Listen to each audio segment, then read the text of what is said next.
Hello મિત્ર, જય શ્રી કૃષ્ણ. સ્વાગત છે તમારા બધાનું આપણા કિચનમાં. આજે આપણે બનાવશું સરગવાની સિંગનું લોટવાળું શાક. તો એના માટે મેં 250 સરગવો લીધો છે. તો હવે આપણે એને મેં સારી રીતે ધોઈ લીધો છે. તો હવે આપણે એને કટ કરી લેશું.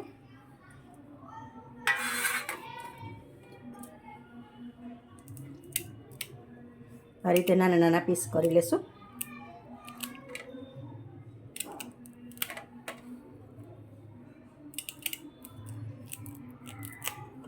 સરગવાની સિંગ આવી જ પાસ કરવી, બહુ જાડી એ નહીં, બહુ પતલી એ નહીં, એટલે તમને ખાવાની પણ મજા આવશે.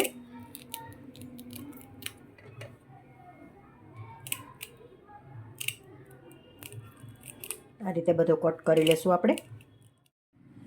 સરગવાની સિંગ આપણી બધી કટ થઈને તૈયાર છે. તો હવે આપણે એને બાફવા મૂકી દઈશું.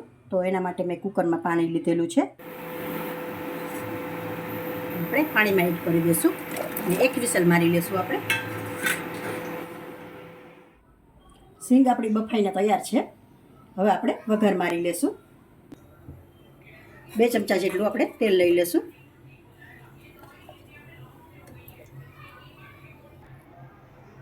તેલ આપણું ગરમ થઈ ગયું છે. તો હવે હિંગ મૂકી અને સિંગનો વઘાર મારી દઈશું.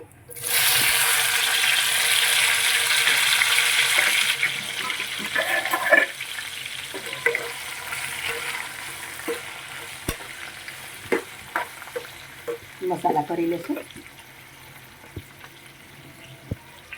2 ચમચી મરચું પાવડર,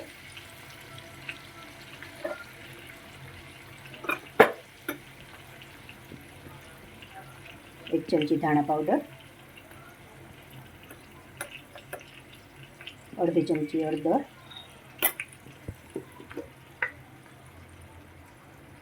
1 ચમચી નિમક.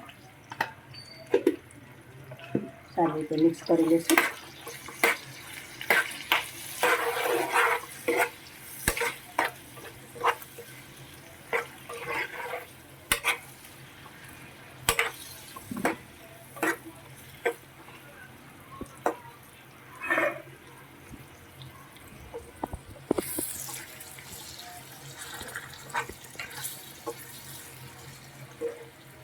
આપણે થોડું પાણી એડ કરી દઈશું.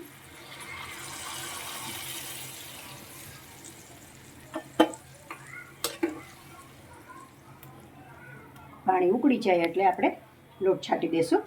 ઉકળવા દઈશું 2 મિનિટ.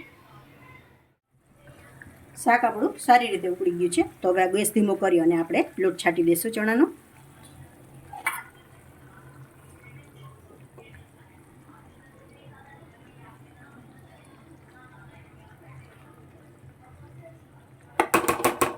સારી રીતે મિક્સ કરી દઈશું.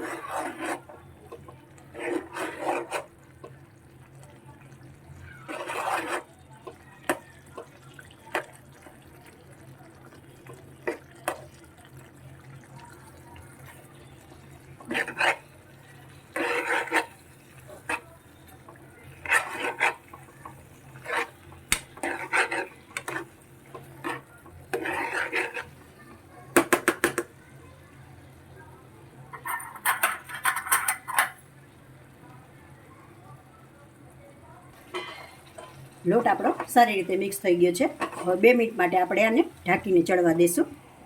એટલે લોટ આપણો વ્યવસ્થિત ચડી જાય ચણાનો. 2 મિનિટ જેવું થઈ ગયું છે. હવે આપણે જોઈ લઈશું. શાક આપણું સરસ થઈ ગયું. લોટ પણ ચડી ગયો છે સરસ. હવે આપણે ધાણા છાંટી દઈશું.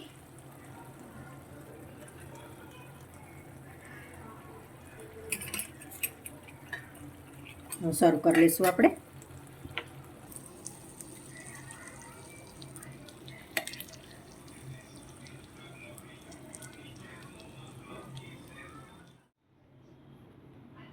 તો જો મિત્ર, તૈયાર છે આપણું લોટવાળું સરગવાની સિંગનું શાક. જો તમને મારી આ રેસીપી પસંદ આવી હોય તો લાઈક કરશો, કોમેન્ટ કરશો, તમારા મિત્રોમાં શેર કરશો.